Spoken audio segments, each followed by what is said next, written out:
Kapankah usia anak-anak boleh dibawa ke masjid? Untuk membawa anak ke masjid, terlebih dahulu ajarkan dia bagaimana beribadah dengan benar dan bagaimana adab di masjid. Jangan disuruh orang banyak mengajar anak kita beradab di masjid. Ini kekeliruan kita. Ketika kita ingatkan, jangan anak-anak kecil yang tidak bisa itu, walaupun jangan berhujah dengan hadis bahwa Hasan atau Husain naik ke pundak Nabi.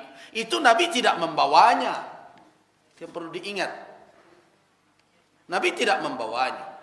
Jadi anak-anak yang akan dibawa ke masjid itu perlu dipersiapkan dahulu, supaya dia jangan, walau bagaimanapun, tentu kehadiran mereka kalau mereka belum pandai beribadah, tidak tahu adab bagaimana berada di masjid, tentu mau tidak bisa kita nafikan akan mengganggu kekhusyukan beribadah, mengganggu majelis yang ada.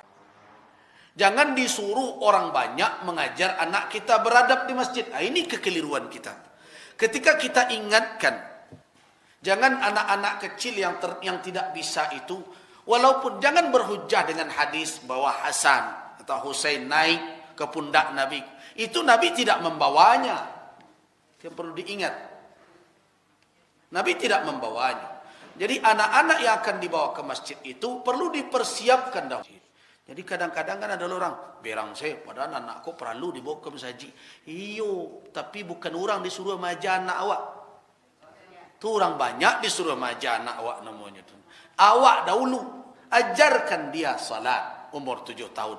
Kan tak suruhnya ke masjid umur 7 tahun. Kan tak begitu.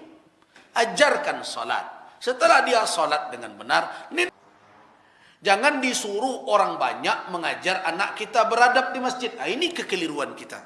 Ketika kita ingatkan, jangan anak-anak kecil yang tidak bisa itu, walaupun jangan berhujah dengan hadis bahwa Hasan atau Husain naik ke pundak Nabi. Itu Nabi tidak membawanya. Yang perlu diingat, Nabi tidak membawanya. Jadi anak-anak yang akan dibawa ke masjid itu perlu dipersiapkan dahulu, supaya dia jangan, walau bagaimanapun, tentu kehadiran mereka kalau mereka belum pandai beribadah, tidak tahu adab bagaimana berada di masjid, tentu mau tidak bisa kita nafikan akan mengganggu kekhusyukan beribadah, mengganggu majelis yang ada. Nah karena itu bukan umur ketika dia belum lagi, sebab kewajibannya untuk salat itu melekat setelah dia balik berakal. Tapi kewajiban kita untuk menyuruhnya itu mulai umur 7 tahun.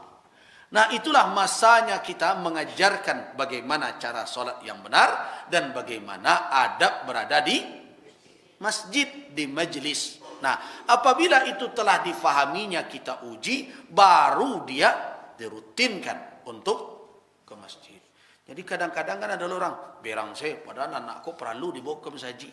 Iyo, tapi bukan orang disuruh maja anak awak. Itu orang banyak disuruh maja anak awak namanya. Awak dahulu, ajarkan dia salat umur 7 tahun. Kan tak suruhnya ke masjid umur 7 tahun. Kan tak begitu. Ajarkan salat.